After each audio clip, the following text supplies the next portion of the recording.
ಜನರನ್ನು ದೂರ ಇಡಬೇಕಾಗಿತ್ತು. ಅವ್ರಿಗೆ ಇವತ್ತು ಪ್ರತಿಯೊಬ್ಬ ಮತದಾರ ಎಚ್ಚರ ಆಗಬೇಕಾಗಿದೆ. ಎಚ್ಚರಾಗಿ ಯೋಗ್ಯರನ್ನ ಆಯ್ಕೆ ಮಾಡುವಂಥದ್ದು, ತಮ್ಮ ಕೆಲಸವನ್ನು ಮಾಡುವಂಥ ಯೋಗ್ಯರನ್ನ ಒಂದು ಏನು ಸರ್ಕಾರ ತಂದಿದೆ ಅವರಿಂದ ಕೆಲಸ ತೊಗೊಳ್ಳೋಂಥ ಕೆಲಸವನ್ನು ನಮ್ಮ ನಾಗರಿಕರು ಮಾಡಬೇಕಾಗ್ಯದ. ಯಾಕಂದ್ರೆ ನಾವು ಎಂಥವ್ರನ್ನ ಆಯ್ಕೆ ಮಾಡ್ತೀವಿ ಅದ್ರ ಮೇಲೆ ಇರ್ತದೆ. ಅದರಲ್ಲೂ ದುಡ್ಡು ಕೊಟ್ಟು ಆಯ್ಕೆ ಆದಾಗ ಅವ್ರನ್ನ ಕೇಳೋ ಹಕ್ಕು ನಮಗೆ ಮತದಾರರಿಗೆ ಇರುವುದಿಲ್ಲ ಅನ್ನೋದು ಅಷ್ಟೇ ಸತ್ಯದ.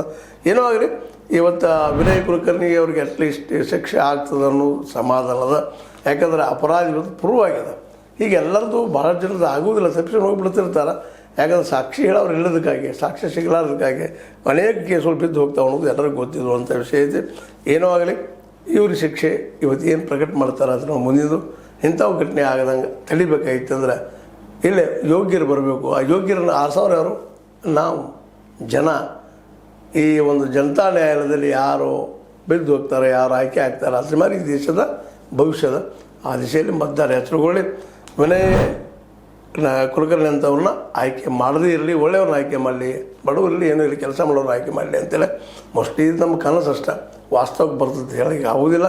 ಆದರೂ ನಾವು ಕನಸು ಕಾಣೋದು ಬಿಡೋದು ಬೇಡ ಅನ್ನುವಂಥ ಮಾತನ್ನು ಹೇಳ್ತಾ, ಆದರೆ ಯೋಗ್ಯರು ಬರಲಿ, ಯೋಗ್ಯರಿಂದ ಒಳ್ಳೆ ಆಡಳಿತ ಸಿಗಲಿ ಅಂತ ಮತ್ತು ನಾವು ಬಯಸ್ತಾ, ಇದು ನಿಮ್ಮ ಲೈಕ್ ಆಗಿರ್ಬೋದು. ಲೈಕ್ ಮಾಡಿ, ಶೇರ್ ಮಾಡಿ, ಕಾಮೆಂಟ್ ಮಾಡಿ, ಜೊತೆ ಸಬ್ಸ್ಕ್ರೈಬ್ ನಿಲ್ಲಿಸ್ಬಿಡ್ರಿ. S16 ನ್ಯೂಸ್ ಅರ್ಥ ಚಿತ್ರ ಆಗೋದು ಸತ್ಯದ ಕೈಗಳಲ್ಲಿ ವಂದನೆಗಳು.